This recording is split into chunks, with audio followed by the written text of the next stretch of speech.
First of all, I know why you're questioning this thumbnail. Yes. 1, Nikita Lyons is a streak. 2, there's a thick thigh on that screen. The other day, I noticed some of the videos on the YouTube studio. Somewhat about 20 people went back and watched one of the Barefoot Charlotte videos.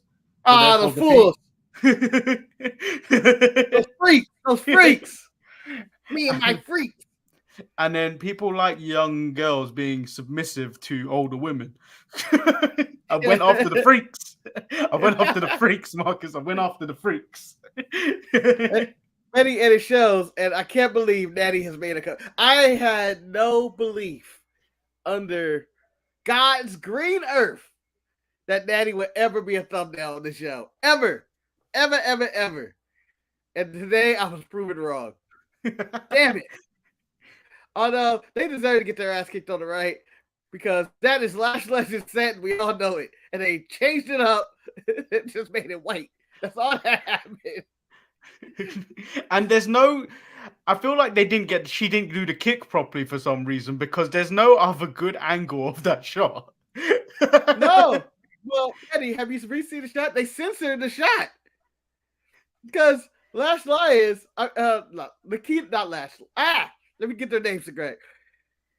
Nikita Lyons was blurred out because her whole ass or whatever came out. That's when she flew up in the air. I don't know if she had no panties on or what's the case, but it's blurred out at the bottom. And I go, oh, is that what happened?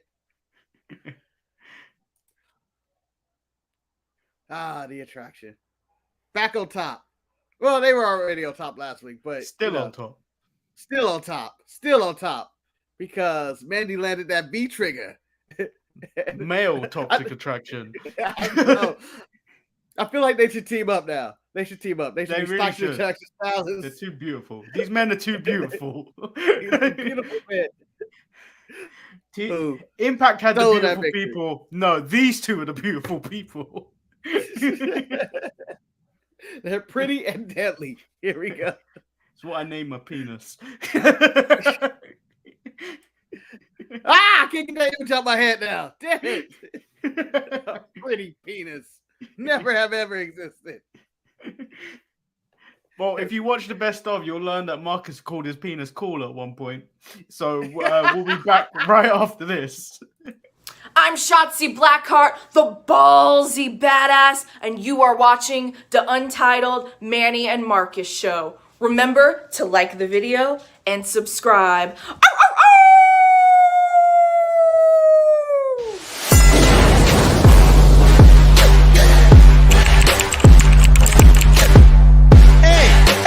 Hey!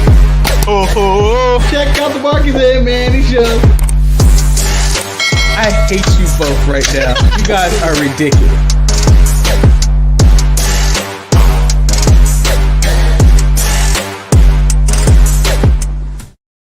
Man, before we go further, we need to have some batteries. What? Just because I call my penis cool, don't mean you can call your penis pretty. I think that Excuse me, I said it's pretty deadly. And Marcus, like the English language, which is very confusing in itself anyway, I didn't say it was like, hey guys, look at this, look at my penis, it's very pretty. No, I said, if I was to ask you, how was your day? You go, oh, it's pretty good. That's what I meant. My penis is pretty deadly. When you come in contact with it, you may die. So what you're saying, you're comparing your penis to the Viper. Yes. All right. I think there should be a new rule. There is a line that is between us that is now describing we should no longer talk about each other's penises. At this moment, to be honest, you were the one that started it last month. I said it was cool. It was cool. I could talk about temperature for all you know. It was a pleasing day for all I know. Well, okay, let's just get the introductions out of the way.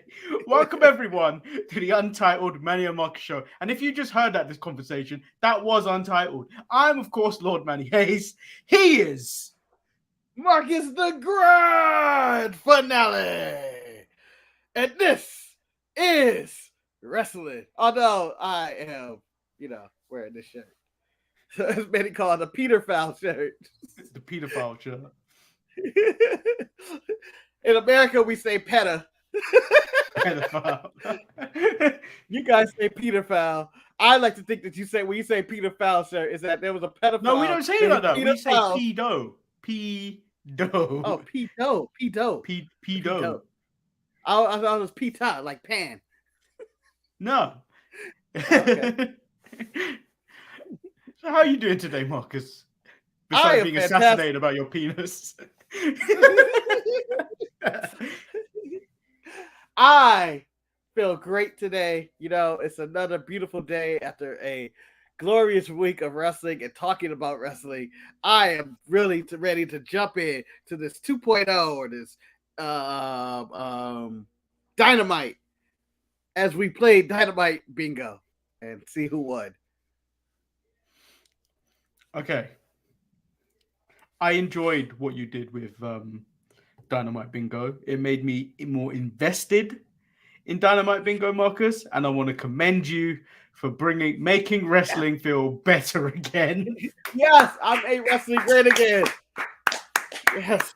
That's all I wanted to do. That's all I wanted to do. I was so invested. Like I paid more attention to the show than anything. I paid attention to the commentary because Marcus added some stipulations about commentary.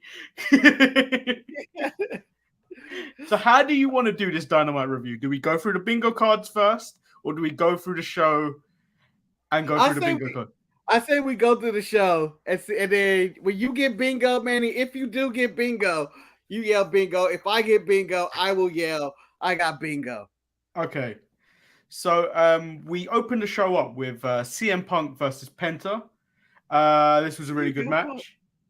Yeah. This was a really good match. It wasn't Dax versus CM Punk, but the crowd were really into it, and I really enjoyed it. I had my only thing is I had concerns for Punk when he went up to the ropes and tried to do that. I guess he was going to do a hurricanrana. I have no idea. He fell and it looked like he hurt his knee. And even on the previous show, I think I said that's what I fear the most about Punk versus Penta, is that Punk may get hurt in this one. And then that moment, I was like, "Oh no, it's come true!" But he was able to bounce back and recover, and they had a really solid match. My other only issue, Alex needs to go. Alex needs to go. Alex takes away from Penta. Like he really does take away from Penta. So this was where I got my first square. Dive to the outside. Me too. I got dive to the outside. So CM Punk dive to the outside. That was almost a gimme on this show. The first match always has a dive. Every AEW match has a dive, except for probably Joe and in the main event. Which you're kind of glad though, because if Samoa Joe dived, he could have died because he always gets injured when he does it now. So we move on to Red. Last week. We move into Red Dragon versus Jungle Boy and Luchasaurus. This is where I get my next square, Marcus. Oh, what'd you get? JR makes mistake. Oh, what was JR's mistake? So he called Luchasaurus Lizard Man. Yeah, I didn't know if that was a mistake or not. Because I was watching you, Ryan, and my car at the same time, like I was an old lady playing bingo. And I was like, is that a mistake? Is that a mistake? Because he called him Lizard Man, and I felt like he was just being disrespectful. I don't know if it's a mistake or just being disrespectful. No, it was a mistake. 100% it was a mistake. I will allow it, but I think that's a very gray area to say he made a mistake. And if you want to talk about Marcus, if you want to talk about gray areas, there are more gray areas on my card. Lizard Man is an insult more than it was a mistake. It's Lizard Man. This was also a really good tag match. It was just a shame. Actually, no, wait. I didn't care about. No, it was the 6-man that bothered me more. This was a really good tag match, and then next square would be a tag after the match where Bobby Fish decided to go ham with a chair. Yeah, and then FTR come out. Then FTR come out, and there's a shoving match before they cut to the back. So in this tag match, Manny, I enjoyed it a lot. I just didn't understand why it wasn't the main event. Because I was looking at the card. I mean, I understand you got the dream match with Suzuki and Joe and everything, and that's going on. That's gonna be nice. But the way that ended up and the way this ended, I would have ended with this tag match. So I feel like they stacked the front of the show too heavy. The way they ended the show was the most WWE way they could have ended the show.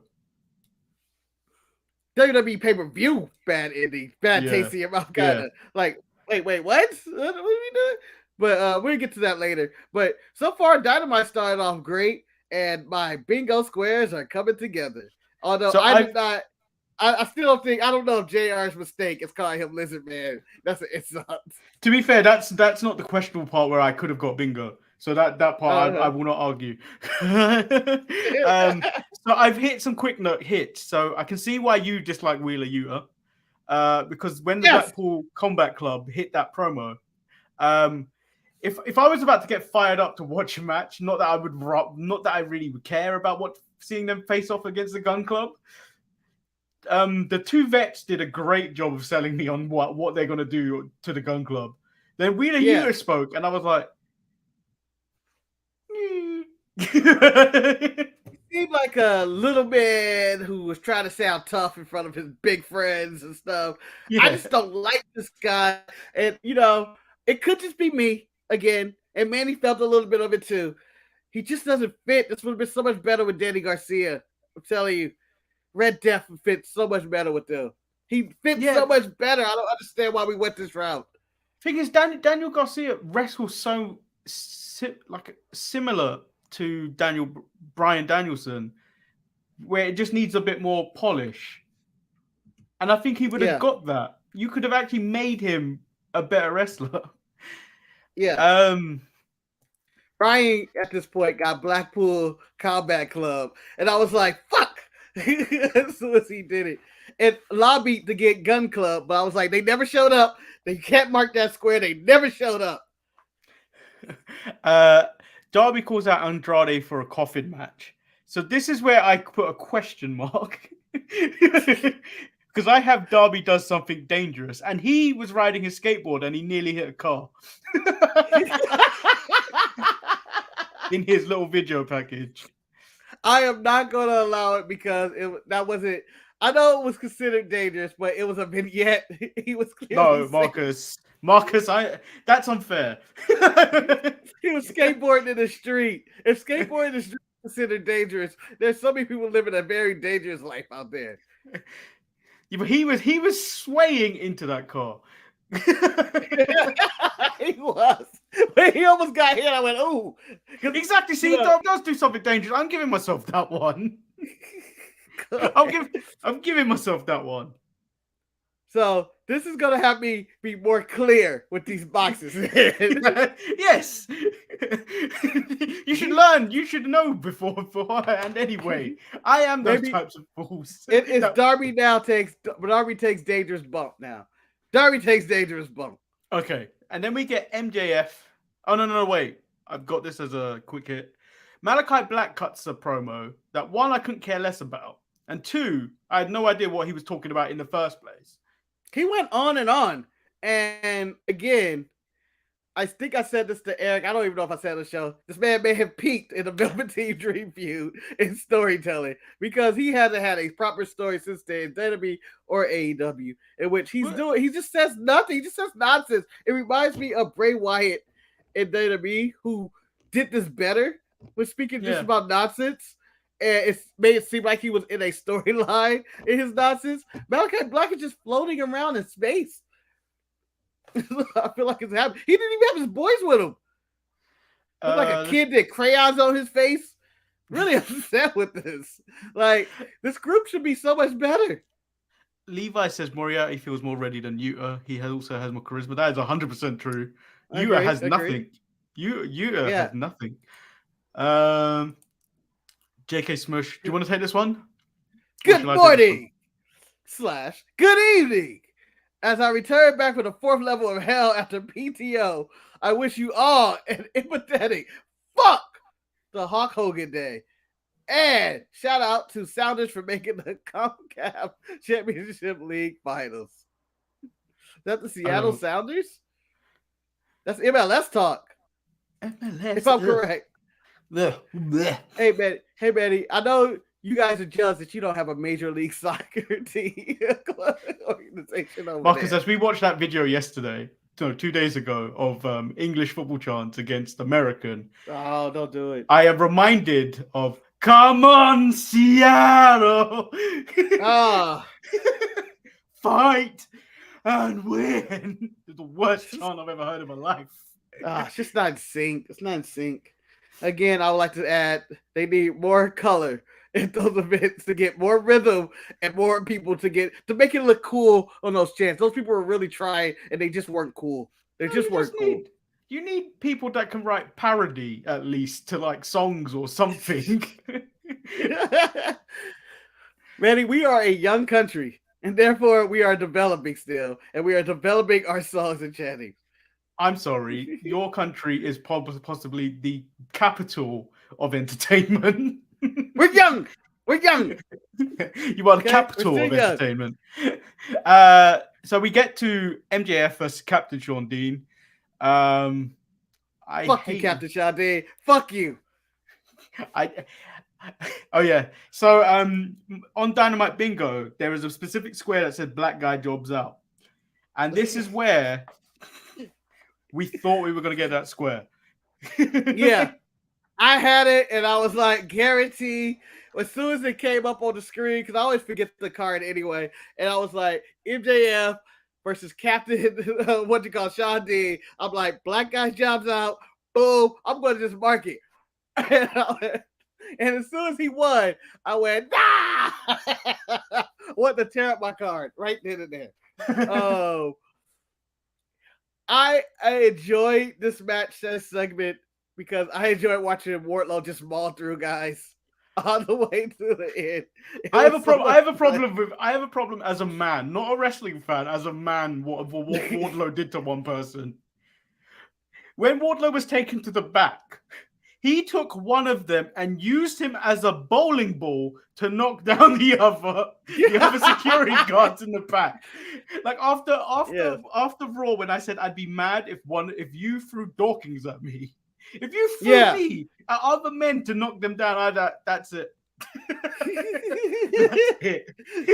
Wait, what? As in, that's it. What? You're gonna go and confront that guy, Manny? Because you already been thrown as a bowling ball, or is that it? Or you're hanging it up? Yeah, through me, you get stabbed.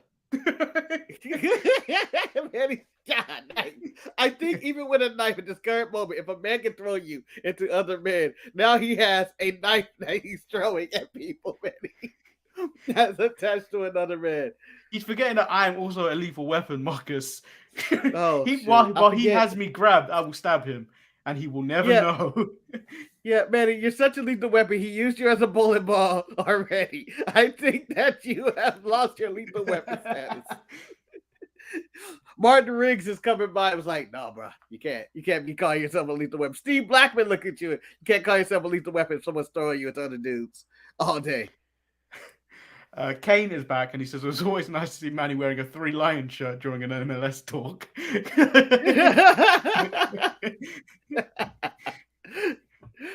Yeah, you were going to explain the shirt. Yeah, it happens in NXT. I'll explain the shirt. Oh, okay. And then we get Eddie Kingston, Santana, and Ortiz versus Jericho, Hager, and Garcia. Aubrey's far too noticeable in this match, man. Like, she's everywhere. Like, she's really annoying. She's everywhere, but then when someone gets hit in the face or in the back with a bat, she doesn't even see it. That is what I call a ref botch. And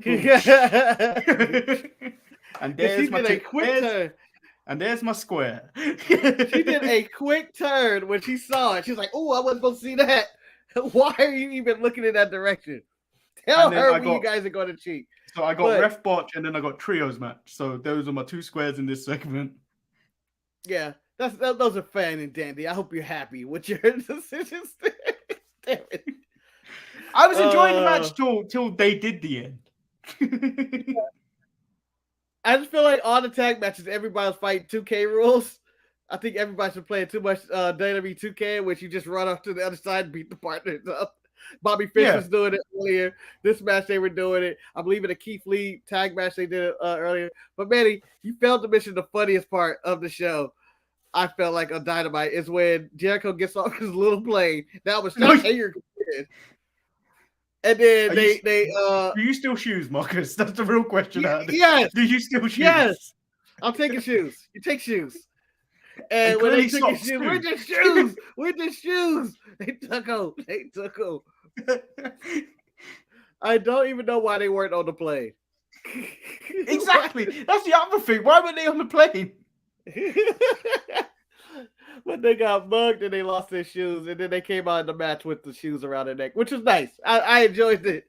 Very solid match and everything. Nice segment.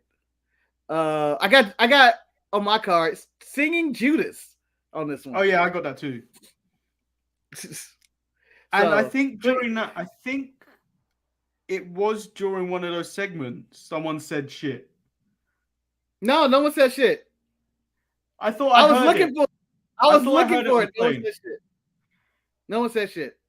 Then we move into Marie Shafir versus Sky Blue. What the fuck was this?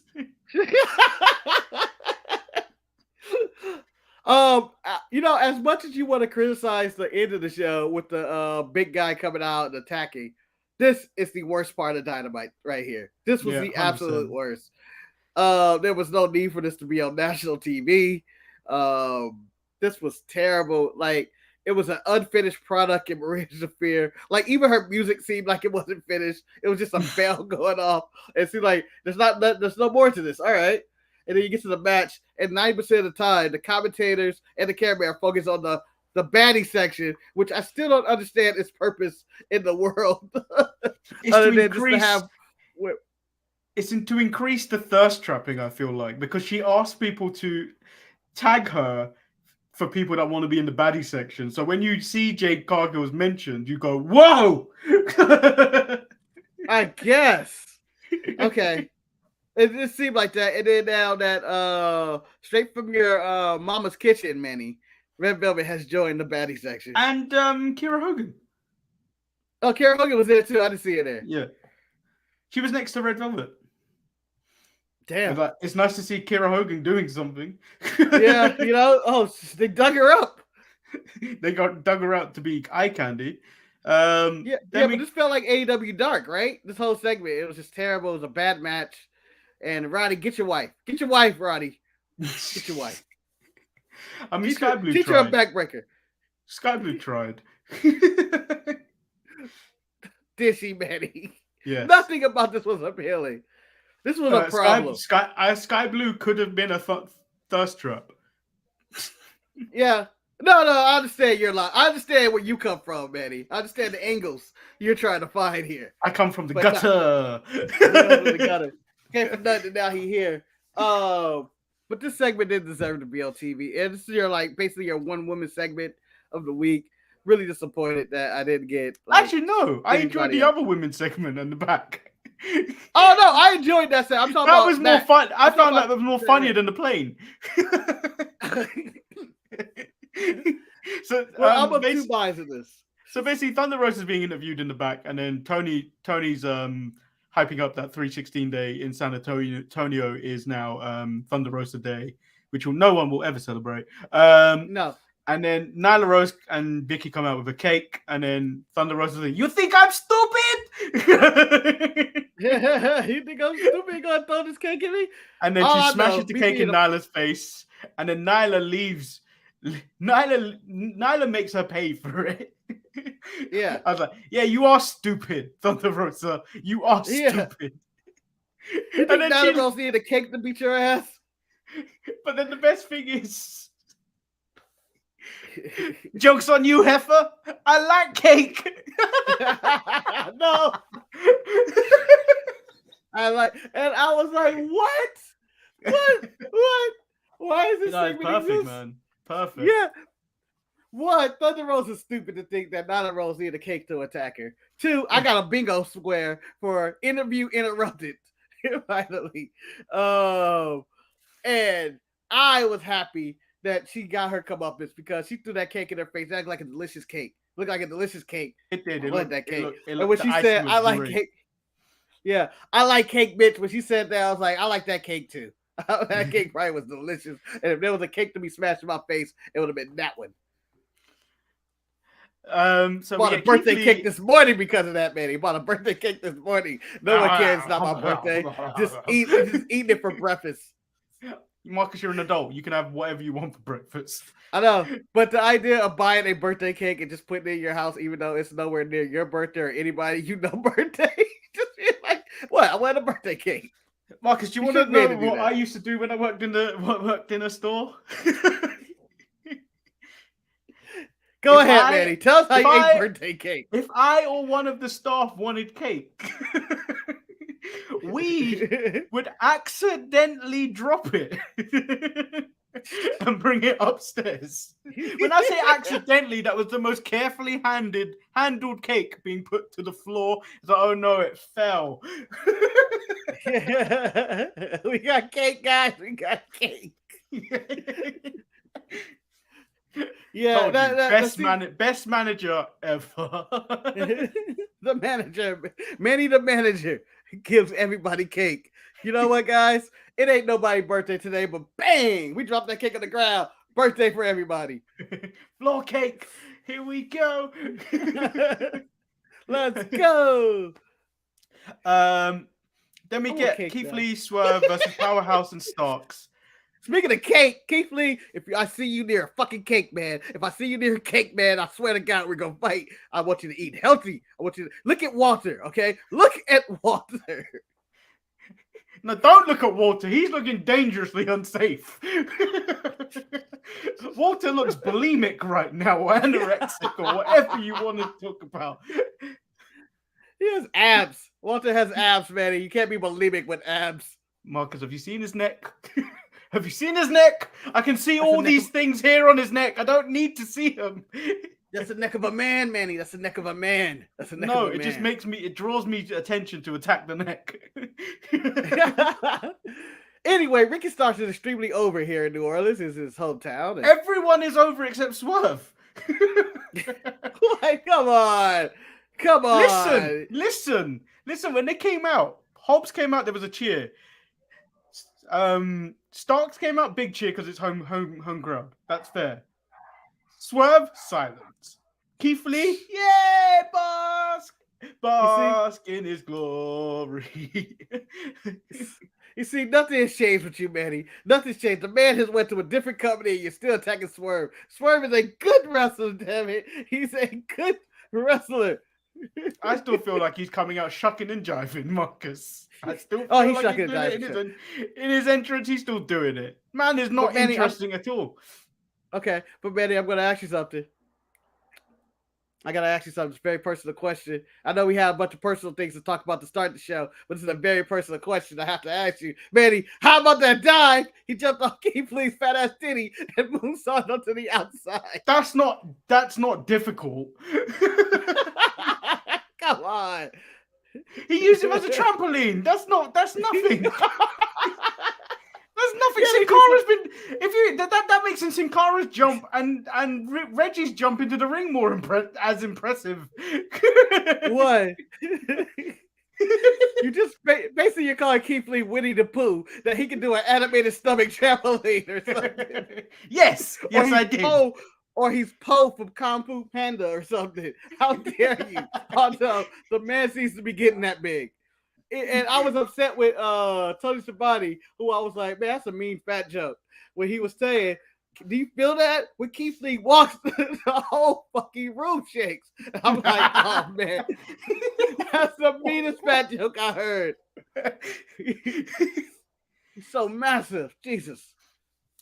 And then Taz shows up and shows his presence. I thought Taz was turning. No, I thought... No.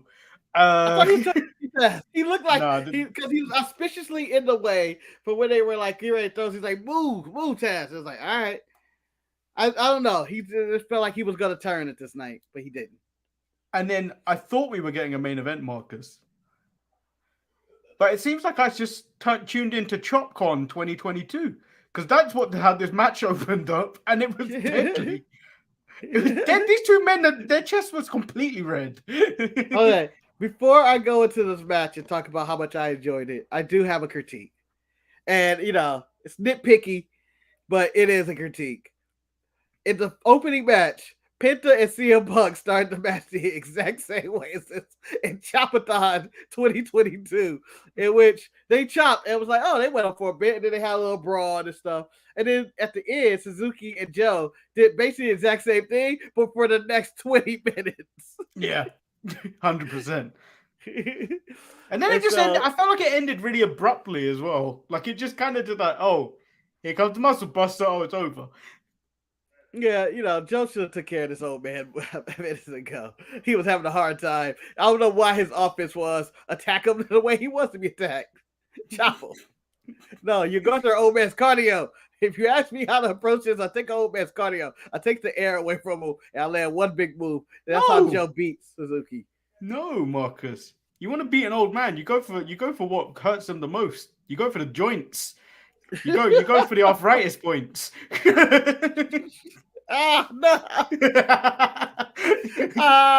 I'm falling and I can't get up. But no.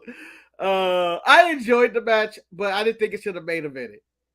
Yeah, like I would have maybe swapped this and start the show with this, and maybe either end with the tag match or I wouldn't end with Punk and Penta either. Yeah, I always feel weird when they put there is their company, but it'd feel weird if like Raw headlined the NXT title in the main event. It'd feel weird. It's still the same kind of shit. The title belongs to them, but it feels weird putting that title as your main event. Where I feel like they could have put one of their titles. But Red Dragon and Jungle Boy was a really good match. That should have ended the show. Yeah, and they had they had their conversation with FTR and stuff. At the end with the Red Dragon, but I just felt like this one didn't really like there's areas you could go with this. And Eric's asked me, is Joe in shape that you approve of? No. He was breathing heavily and he was sweating profusely within 2 minutes of this match. Let Joe be Joe. I'm not going to fat shame Joe. I'll fat shame Keith Lee because they do it on their show.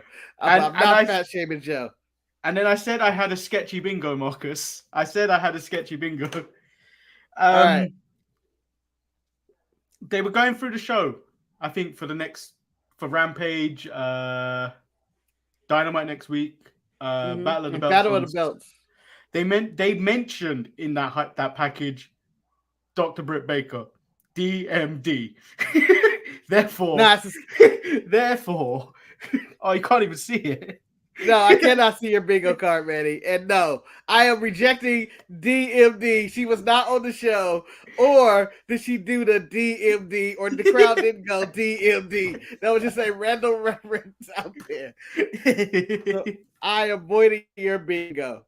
I didn't get bingo on the show. I did not get it. Weirdly, Ryan, I got Tony Khan. I got them announcing a Tony Khan surprise is coming. So I crossed that square off. I know, because I was like, Tony Khan's surprise. Oh, Jesus. So I'm going to go with Ryan's bingo that he got. He got This Is Awesome chant, which I was like, come on. In the same row, he got Attack After the Match. Fight Forever was the last one. TK reference. And Dive to the Outside. And he got it all. The Fight Forever was the last one to put him over the top. And I was really upset. I was like, no. This old man can't fight forever. They wouldn't do it. But I was like, if there was a match, it would be. So really upset with my bingo card. I had to tear it up because there was no blood. I had blood on there. There was no blood. No one said shit. No one's women didn't call each other bitches or say they're that bitch. Nothing like that happened on the show that normally happens on Dynamite. So I tell you what though. I don't think these really work when we're by ourselves. I feel like it's more fun if we were doing this all together.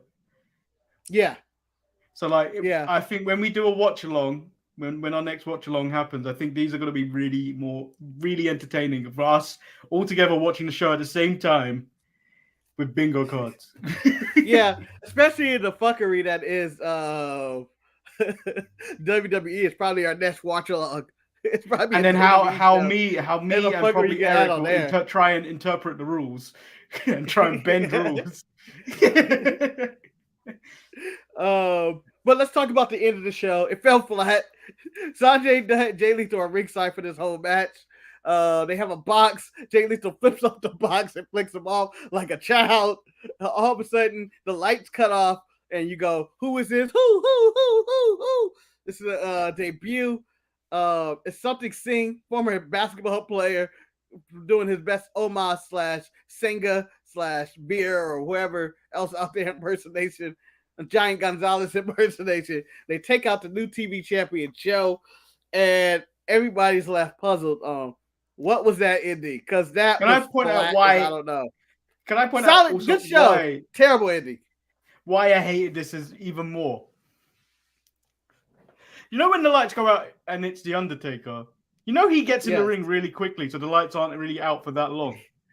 It felt like an eternity when these lights were out. Yeah, and the longer the lights stay off, the more you go like, "Oh, who could this be? Who could this be?" The lights were out forever, and then you get this, and I haven't seen this in a while. The Crush, the Crush, yes. The Cranium Crush. This is how you know I don't know how to wrestle move 101. I'm gonna do the Crush, the one move that can't hurt nobody. And when I see that, I immediately get taken back to myself at watching WrestleMania 9, where it's Crush versus Doink. Benny, if I'm correct, was it the Great Khali that did that, and then it made Rey Mysterio like spit out blood from his hand? Yeah, I think so. So terrible. I only have bad memories of this move. And so when you give me a lackluster debut and then he does that move, it only makes me feel bad. Like, it's just a sad ending. Because Dynamite was a solid show, not story driven at all. Mostly just in ring action. No stories really carried on other than Wardlow and MJF. They did have a video. They did have a nice video package with the two Adams for their Texas Death Match. That was done surprisingly well. Nice, cute, adorable. Why weren't they there? Yeah. I would rather see them there. So that's where we are at right now. I guess Rampage is set up to be a big show with the Texas Death Match and battle for the belts, where they're actually battling for belts this time instead of last time where everybody got hurt or COVID or some shit went wrong. But solid Dynamite, but it didn't really move me to like, oh, I gotta watch Dynamite next week as these dogs fight or something. I don't know what's going on with it. So let's move over to NXT. It opens with Solo Sikoa and Cameron Grimes for the NXT North American title. The match was going well, and then it went up again. Suddenly, when Grimes decides to disrespect Samoan heritage, the Samoans got treated dirty all across the show, by the way. Yeah. Grimes decides to say he respects him, but his bloodline can kiss his grits. That's it. I gotta kill you because Roman is watching. I know Roman is watching NXT. He's watching it for the Keen Alliance. I know it. And he's not watching it for me. But he saw that and was like, ooh. And then the match continued. It continued to go well. And then Trick Williams got involved, distracted Sikoa, allowing Grimes to pick up the win. And then Melo and Trick take out Grimes after the match. And that was it. The match was still good, but I think both Solo and Cameron Grimes have had better matches. Well, I would say this is one of Solo top matches. I always see them wrestle like 3 or 4 times at this current point of his life, or 5. Let's go 5 max. Solid match. Trick coming in with the chop block to Solo and Melo and them. I don't understand the story or why they're blaming Solo for anything, the loss of the title. I don't remember the match that well to remember why they're attacking Solo. So Braun Breaker comes out. I really don't understand why they kidnapped Rick Steiner and then let him go. What was the point of that? Mind games, Matty. Mind games. And they did the one thing. They stole the ring. Yeah. So Breaker calls out Gacy, but Gacy is keeping warm like a hobo. He says he left his he released his father, but took his Hall of Fame ring, which he then throws into the fire. Into the fire. And then Gacy later on in the night says Braun can't carry the weight of NXT on his back. He is the one and only one that can guide NXT. Braun Breaker is too emotional and easy to manipulate, then puts on the Hall of Fame ring that was on fire. That was on fire and just let it burn on his head. I really need to see it branded on his finger next week, the Hall of Fame ring, even though I don't think that is medically safe. I enjoy Gacy in this. I'm glad he's getting something to do finally, because he was just kind of, for a minute, since this 2.0, he's been kind of just flailing around. And he's a good promo guy. He is a really good promo. Von Wanker attacks Jacket Time in the back. And why the hell does Kushida just keep getting dumped or power bombed into trash? He's getting that Sin Cara, Kalisto treatment. He threw me in a dumpster. But they had to eliminate Kushida to get Ikemen Jiro. And this is the one time I cheered Von Wagner, because I was like, yeah, get him in Jacket Time. No, I don't think Von Wanker is very good at all. He struggled against a hurting Ikemen Jiro. He attacked him in the back. You already did your dirty work, and then he takes you almost to the limit. Unacceptable. And then he has the nerve to launch Jiro into the crowd. The nerve. Yeah. I enjoyed him launching Jiro into the crowd. I was like, oh, he's going for the kill this week. Maybe because I'm anti Ikemen Jiro. I enjoyed this meeting. You're anti-jackets, and I know why you're anti-jackets. Do you know why? Why is that? Because you bought that gold jacket and it didn't fit. Ah! That's why you're anti-jackets. If that jacket fit, you would love Jacket Time. I can't participate in Jacket Time. Is that what you're saying, Manny? That's what's costing me. I can't participate in Jacket Time. That's why I hate Ikemen Jiro.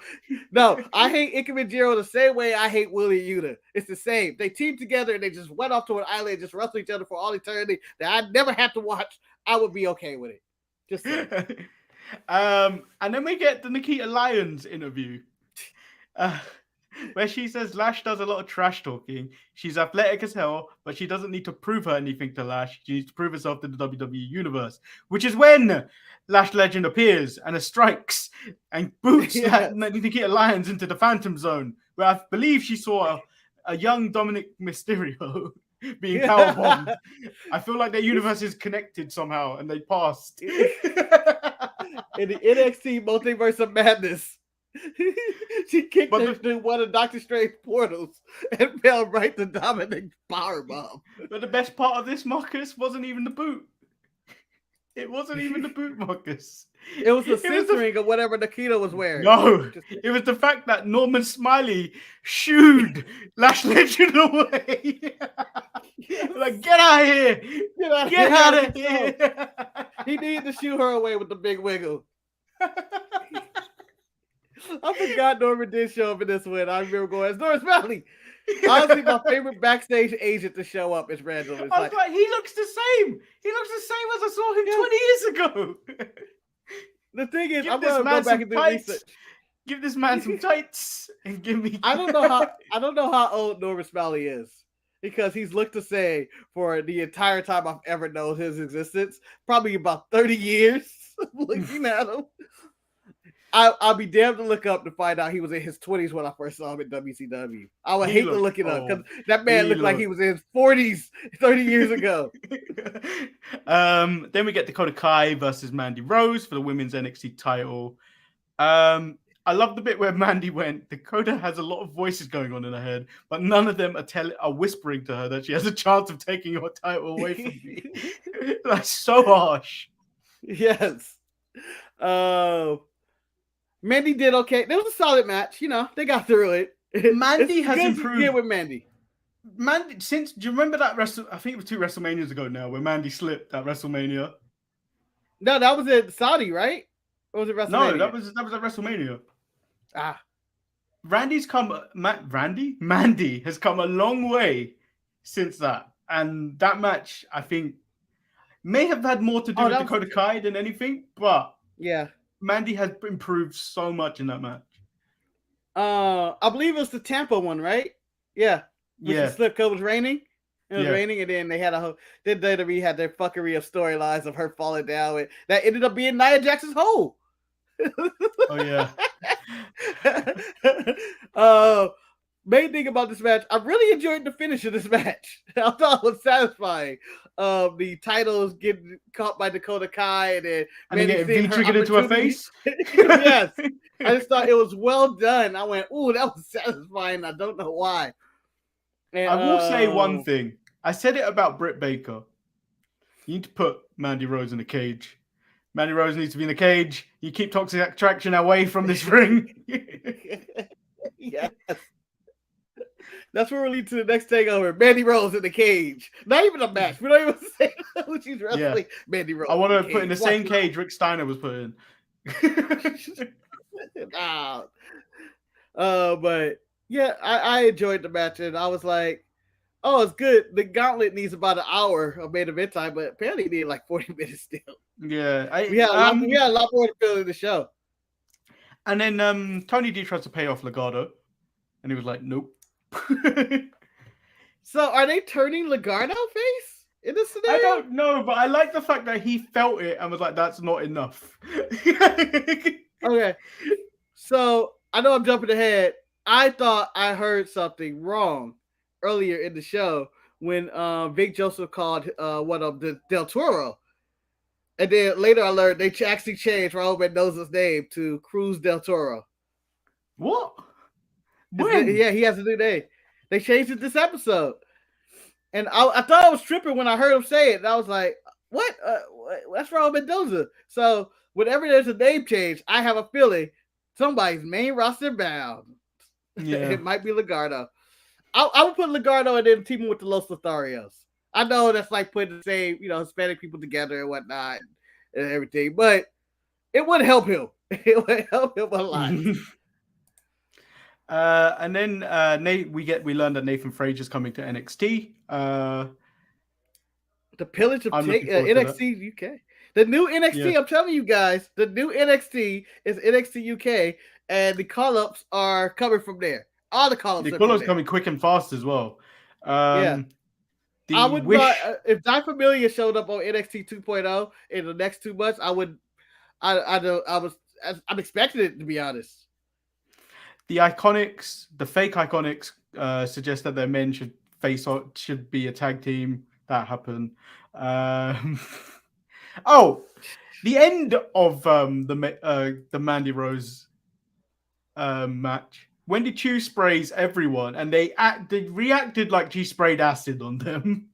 Well, you don't know that. You don't know what that liquid was, man. It could have been urine. It could have been orange soda. We don't know. But Gigi was selling like Shawn Michaels was selling for Hulk Hogan at that SummerSlam match. Gigi act like Steve Austin shot her with the hose. I don't know what, like he just brought the beer and just like drenched her in it. I don't know what was in those bottles, but I do know that Wendy Chu has got a contract with NXT. They extended her contract, apparently. Oh, wow. That's good. Shocking. That's good for Wendy Chu, who apparently was signed back in 2018 or something, but got hurt. And then they didn't have anything to do with it, so they made her main league. And then they were like, we just need to find a Karen. And they stuck with Wendy Chu, and I'm glad she found her way. Yeah, and then we get Cora Jade cutting a promo, a very boring promo, very much like on the same vein as Liv Morgan, kind of was like going nowhere. Yeah, where the Nattie came out to the biggest crowd pop she has ever received in her entire life. Yes, and so this segment was going on, and you know what? I was like, Cora, you're doing all right on the mic here. This is fine. And then when that music hit, man, for whatever reason, whatever God possessed me at this current moment, I went, oh! When Nattie music hit. And I don't know what came over me, and I couldn't stop it. And then I realized it was for Nattie. What am I doing? And then And then that crowd reaction, I go, what the hell? Guys, like I felt like I was caught off guard by the Nattie thing. And then when that crowd was giving her this big ovation, I was like, guys, it's just Nattie. It's just Nattie. Chill. And then she gets emotional. Her face begins to melt. All the plastic is melting off her face. And she's like, Nattie, I'm going to inspire you. I was like, oh, you know what? This is a good angle. She's going to mentor Cora. I'm see where we're going here. And then, bam, Nattie went Nattie. And I went, yeah, get her, Nattie. And I was like, well, she said, well, Nattie says Cora's the future of NXT, the NXT women's division, but the future is bleak. Slap. No. And I was like, yeah, Nattie. I cheered for Nattie to beat up Cora Jade, and I don't know where I'm at with this. Nattie's the boat, Nattie. She's the boat. Nattie is that Dolph Ziggler treatment of like, oh, she seems like such a bigger star in such a small room. And then Draco Anthony is the biggest fool. I feel like he hasn't learned his lesson. So he mocks Samoan heritage. Yeah, and then right he up the jump. And then he eventually, which I thought, is that a tad racist? I think it could have been. Not a tad.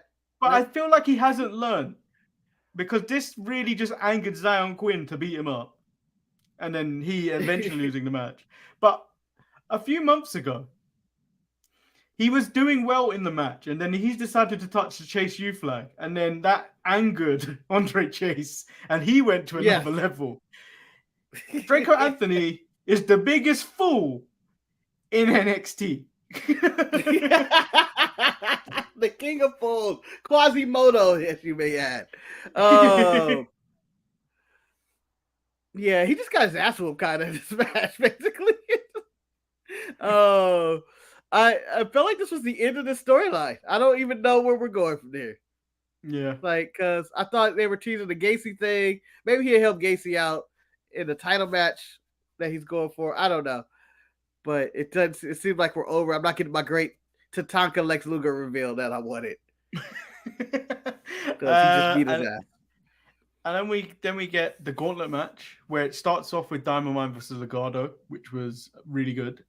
It was really good just to start. And I enjoyed all these teams. Sorry GYB didn't make it, but I enjoyed all the teams that were in it. And the start of it was really interesting. And I was like, oh, they're really going hard to start this gauntlet. I didn't like Briggs and Jensen's involvement in this. Mainly because Briggs was missing all over the place. Yeah. And it was caught on camera. All of it. Yeah, he kept. I don't know how you can miss your big boot so many times. I think he got one. He only got one, and I think it was at the end of the match. But yeah, and he missed threw like about the first 12. 3. Yeah, his one move is the big boot, and he missed it like 12. He's 1 for 12 from the line right now. And but they had shut up, Siri. They had the best strategy. I'm gonna put somebody to a table and let's go and isolate that big the boy partner. Creed was not feeling it. That big boy Creed, they took out early. Yeah, I was like, oh man. And I like to think the strategic move about that is that his cardio isn't good as Julius, who's in better, I guess, physical condition, not as chubby as the other one or thick. Yeah. And so he can get a little break in there, but bravo to that first round of matches, second round. I actually, all of them. I enjoyed the gauntlet up until the end. All the way to the end. Even watched Pretty Deadly win as well. I like watching Pretty Deadly. But Pretty Deadly seemed out of sorts. Like they didn't know they didn't know their spots. Like it seemed like they were a bit flustered in their portion of the match. I think that the reason was because one, they have not touched probably any of these people. They have not wrestled. We don't even know the last time they actually even wrestled because they tape NXT in advance. UK, it could have been maybe a month or so or more since the last time they actually had a match, and then they're thrown to this gauntlet match because the MSK situation of the stripping of the titles, and they weren't supposed to win here. But I thought Bivens was going to turn. Ready. I don't know why, but I thought Bivens went Pretty Deadly and he was going to turn with them because Dynamite, he was there for the big money, and I thought he was going to turn. Just his reactions on the outside, his desperation of why his guys aren't winning. I thought he was going to turn on his guys and help Pretty Deadly because the Creed brothers are now baby faces now. Yeah, I think this adds to the actual Pretty Deadly winning the titles. I think it's better for them to chase those titles, have a proper story than anything. I think that whole spraying and attacking them last week kind of helped position this into an actual feud. The reason I'm wearing this shirt, Wade Barrett decided to quote the English national anthem when these two won the belts. What? Yeah. So it's pride. The portion where in the national anthem where they go, "Send them victorious, happy and glorious," and then nobody knows the rest of the words. Da, da, da, da, da. Mumble, mumble. God save the Queen.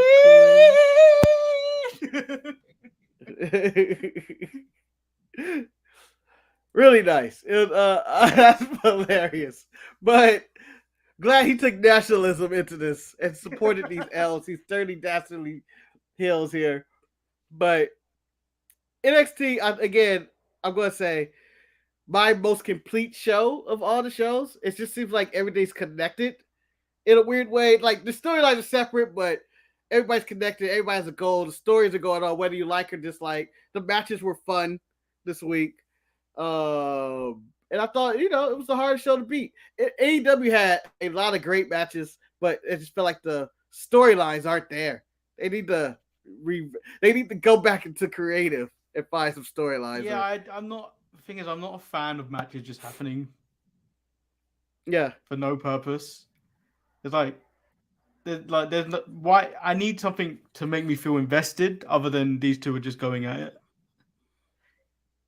Yeah, like the Ring of Honor TV title, which is a kind of a dead title anyway. And I even said this on ETE. I don't want to see Ring of Honor become just another place where Tony could just have more belts on his show and you just see Ring of Honor belts defended. I want them to have their own show, and his announcement better be that Ring of Honor or Dynamite has a streaming platform to go watch or something, instead of having to watch like the TV title on Samoa Joe all day.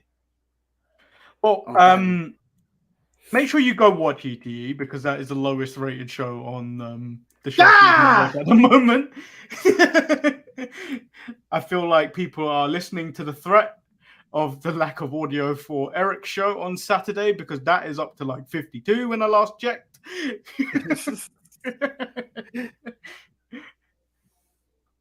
Whoa, Levi with some crazy talk. Not crazy, it's just that shocking. I'm shocked. I didn't see this coming at all. From Levi. I'm just shocked. I mean, he's right with all this stuff. This stuff was all good stuff. It was just really good. It was an entertaining show. A lot of twist turns and exciting action, and it just seemed like it had a lot of momentum behind it. I don't know what it was. And AEW, good show. It just doesn't have that, like, it lacks things story. Don't feel connected. Yeah, it lacked story. Like, the only thing that really connected you on that episode was the MJF Wardlow thing, and that really wasn't even that long. Like, there's a lot of shows that just feel like one-offs lately. And that is a part of, I'm not saying that WWE, Stone Cody and that AEW is dead. No, I'm just saying Cody at least tried to tell stories a lot in his feuds. And they may be convoluted, but they were stories there. And Jericho's in his society, I'm not invested really. Because I would like Pride and Powerful, because we were talking about tag teams, I believe, on this show or something. I would just Pride Powerful would just move on from Jericho. I know they're not on his team anymore, but they're still wrestling Chris Jericho. I would like to see them move on to feud with Red Dragon or Young Bucks or any of these other tag teams or FTR, or go for the belts. They're still involved in Jericho stuff, and I want them to move on. So Levi goes, how do you explain the main event for NXT? There was no wrestling storyline. Yes, but there's also, the titles have been made vacant. So how are you meant to put a story going into that? Whereas the whole show of AEW was based around nothing. But there was there's some small stories in in the gauntlet, if you want to go to the main story, the Creed brothers want the tag team titles that they never got their shot against because they were attacked in the back by Pretty Deadly, who is in this gauntlet to get these tag team titles. That's kind of the story going in. That was kind of the story. I guess. It's a stretch of a long story, but this was a makeshift ending because of the MSK situation. I'm not going to say this is long-term booking. This was more like, shit, we got to do something. All right, we got to put the belts on Pretty Deadly. They attacked the Creeds. We have the Creeds chase Pretty Deadly. That seems like it was a Shawn Michaels 5-minute put together. Like, fuck, I mean, but you can see where there is no real main story going into it. But it's also a gauntlet where there's 5 people going in, 5 teams going into it. It's a bit different to, like, oh, tonight we're going to put Samoa Joe versus Suzuki. Why? Why are they fighting? Why? The Ring of Honor TV title. But why does Samoa Joe deserve a title shot at this? He's just come back. Why? I don't know. Why did Red Dragon get a Tell me why. Again, I think we should be done arguing with the rankings, and I hope AEW don't bring up the rankings. That's also going to be added to the bingo card. The rankings just not making sense, even though it's objective or whatever. It makes no sense that Red Dragon, who is 1-1, got a tag team title shots with the Jurassic Express, when you have all these other teams who've been wrestling with better records. Now Red Dragon's 1-2 have had a title shot. I'm just saying. It just didn't make any sense. It really didn't make any sense. If you either go by your rankings or just abolish them. I'm okay with abolishing the rankings. I feel like it makes more sense when you don't have to explain yourself why someone has a title shot. Yeah. Boxing does it all the time. Don't worry about it. It's going to draw some money. If that's your answer, I'm fine with it. Yeah, so I agree. The NXT show was the better show. I think once they're done this week, because I feel like Rampage may be the same. It may be the same. You may get. I think it's a little bit different because you've probably got the 2 Adams going against each other. It would probably take up all the time. Is it 2 hours this week, Rampage? I don't know. I think it's an hour, but I think Battle of the Belts is 2 hours. I think. I'm not sure. It's hard to keep track. It's a lot of stuff they threw at the show advertising, and I'm not sure which happens where. Because I always seem to get confused by that. Because I know Gresham and who's he fighting? Fuck. The Gresham match is on Battle at the Belts. Gresham looks like he's 5'0". How tall is this man? I believe he's shorter than Darby Allin. That's his current stat. Talented in the ring, but as short as it comes. Jordan Grace looks like she could swallow him up. Just saying. That is her husband. Yeah, so Dalton Castle. Oh, it's Dalton Castle. Which would be, a spectacle. I'm just curious of are they both just 1 hour shows each, Battle at the Belts and Rampage? I'm not sure. Okay. Well, that's solid. Not taking too much of your time. Hopefully, they draw us. I don't know why they didn't just do a 2 hour show and just be done with it. Like, what nobody's really gonna watch it on Saturday. That's like, it's on Saturday. Like, you're in a bad time slot. No, it's on earlier on Friday. I think it's at 7 p.m. Eastern. Yeah. And then Saturday is just a bad time slot for anything. Well, they're going back to the Saturday night, not main event, but the WCW Saturday night, whatever it's called, Super Show, whatever it's with TBS. Phil, I'm okay with it. Fine. Rampage should do very well in the ratings because it is the lead into the NBA playing game. Maybe they catch some people with that, coming in.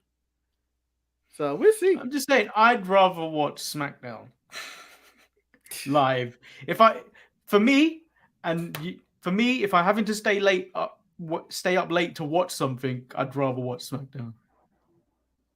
See what's going on with the Tribal Chief. If he'll be mad at the Usos for not getting those belts.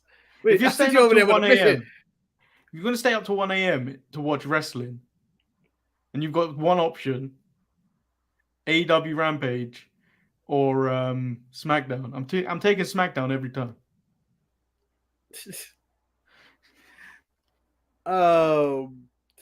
Yeah, so Levi, that's very we're disrespectful to Jordan Grace. She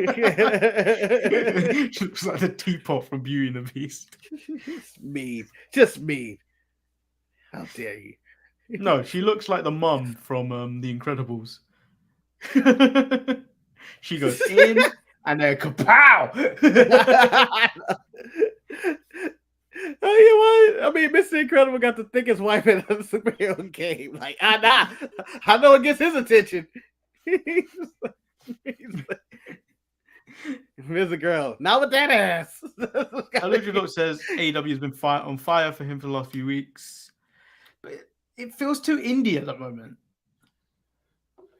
It's solid shows, television. but it's just... It's solid, but for episodic television, you need a bit more story behind it. But like if I were to miss a week of AEW, I feel like I didn't miss anything. Yeah. I missed a match. I missed a great match. But I don't feel like I missed the show. Maybe once they've got through Battle of Belts and Rampage, they'll reset and start building to Double or Nothing.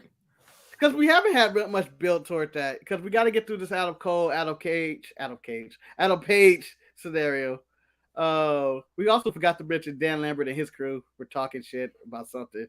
I think it was Sammy. See, I didn't care. I didn't care. I said in the mid-card mess, I would rather make a shirt akin to what you're wearing, but have Sammy Garcia on this side and him Sammy Garcia. I don't know what his name. I don't care. No, Manny. No, it's official, Manny. I'm gonna get you a Sammy Garcia shirt. I'm gonna find Sammy Garcia. Oh, man, what's your name? My name is Sammy Garcia, and I'm gonna give you a shirt. Hi, I'm Sammy Garcia. And then prove to me if he doesn't have more personality than Sammy Guevara.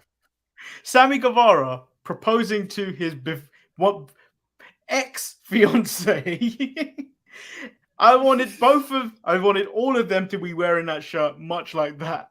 I would have done that. Sorry for having control of the show. I just want to support the Clippers in their playing game this Friday that I'll be sadly working for. They could have just won earlier. But He's playing dangerously, though. How dare you disrespect an Englishman? How dare you disrespect Butch? You're playing dangerously, Levi. You're lucky I'm not logged into the YouTube because I would put you in timeout. Don't care about Butch. Clippers here to play in. Butch is gonna be all right. It's Pete Dunne, damn it. Just because he changed his name.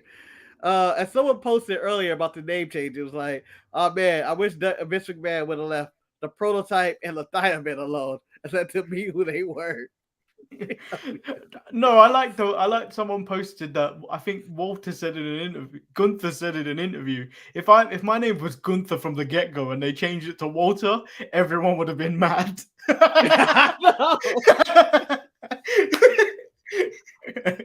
So it's so it doesn't make sense. It doesn't. It's just a name. Again, I don't care about name changes. I care about what you do with the wrestler. And right now, it seems like they're doing right by Butch. This is the best run he'll probably get in WWE. Especially for his size, this probably is the best run he's ever gonna get. His size, Vince hates accents, and everything else. Vince hates his wrestling style. All that stuff that Vince hates is probably the best Pete Dunne's gonna get while he's in that company, and I'm okay with that. April 15th is tomorrow. That's normally the dark day where the post WrestleMania releases happen. Oh. I think they're okay this time. I don't think so. I feel like there's still fat they could trim. Oh no, there's tons of fat they can trim, but I'm saying I don't think there's gonna be releases. I think because if there are, you gotta blame Cody and his pyro right away. Damn it, Cody. Or if there are, they're repping up the team to offer John Moxley something big. Moxley, you want money? I don't want any money. Oh shit, Vince, you offered me 6? He had 6 million to come back. I double dog dare you. Come on. What incentives? What'd you release? You know that 24/7 title? I released everybody but R-Truth. And everybody. He's ironclad contract. Because I love me some R-Truth. I love R-Truth. He's ironclad. But you plan on doing a double wedding this week, Vince, on Raw. We'll work around it. R-Truth would do both weddings.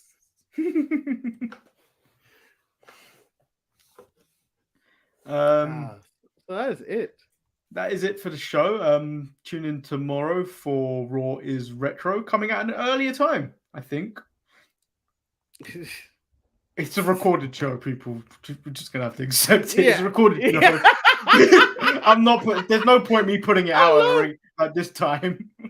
There's no point any more continuity because it looks like we're wearing the same shirts for 3 weeks, but it's a recorded show. I feel like that's how Dixie Carter would do Impact tapings, or Tony Khan would talk about Rampage or old Raw when they were taped. It's a tape show, people. Just deal with it. Just deal with it. We did them back to back to back. Just deal with it. Just deal with it. Take like that WrestleMania pre-show we did the other day, 2 weeks ago. That was done directly after this show. Oh yeah, that was, huh? That wasn't live, guys. I was spoiling. Yeah, and it still got more views than the Saturday show.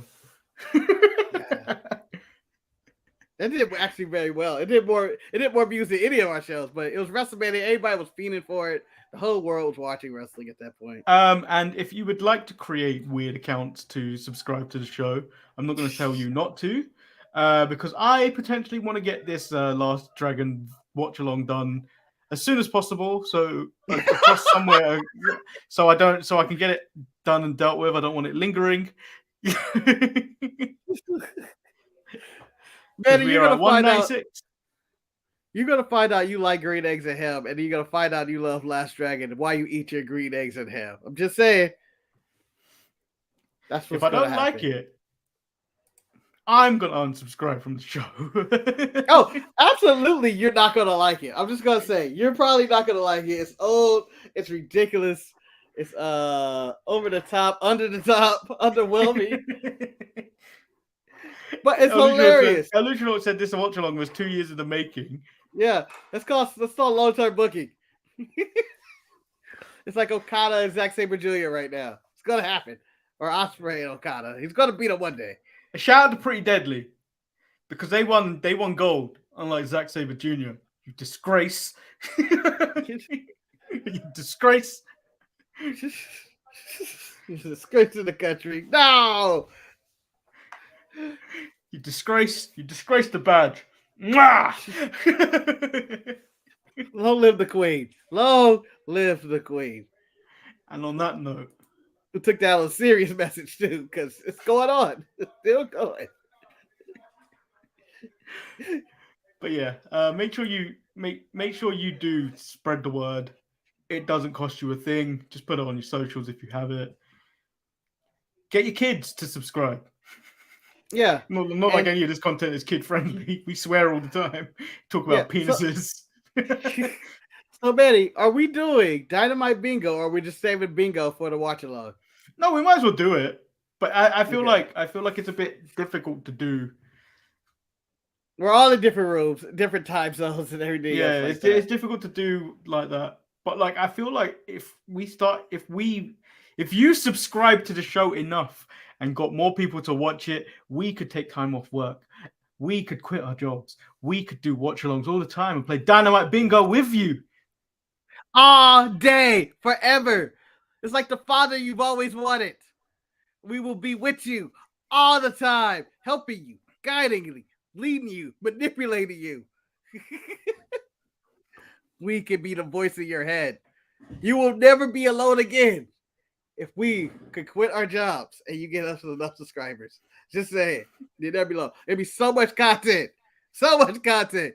You have me, Marcus, talking gibberish for an hour, which would be my favorite show, because I would be therapeutically just talking gibberish for an hour.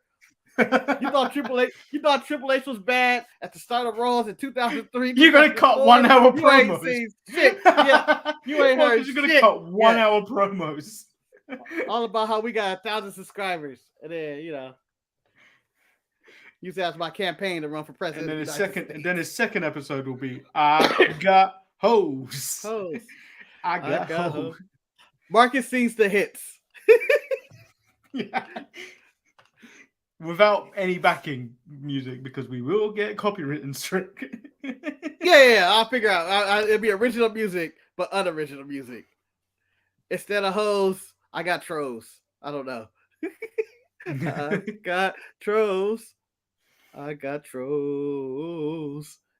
if you want to, I'm off for 4 days. If you want to play me on any game on Xbox, hit me up. Yeah. Or if I like to say it as Manny's translator, if you want to get schooled, it's a FIFA. Try me. Just try me. Because I will fuck you up.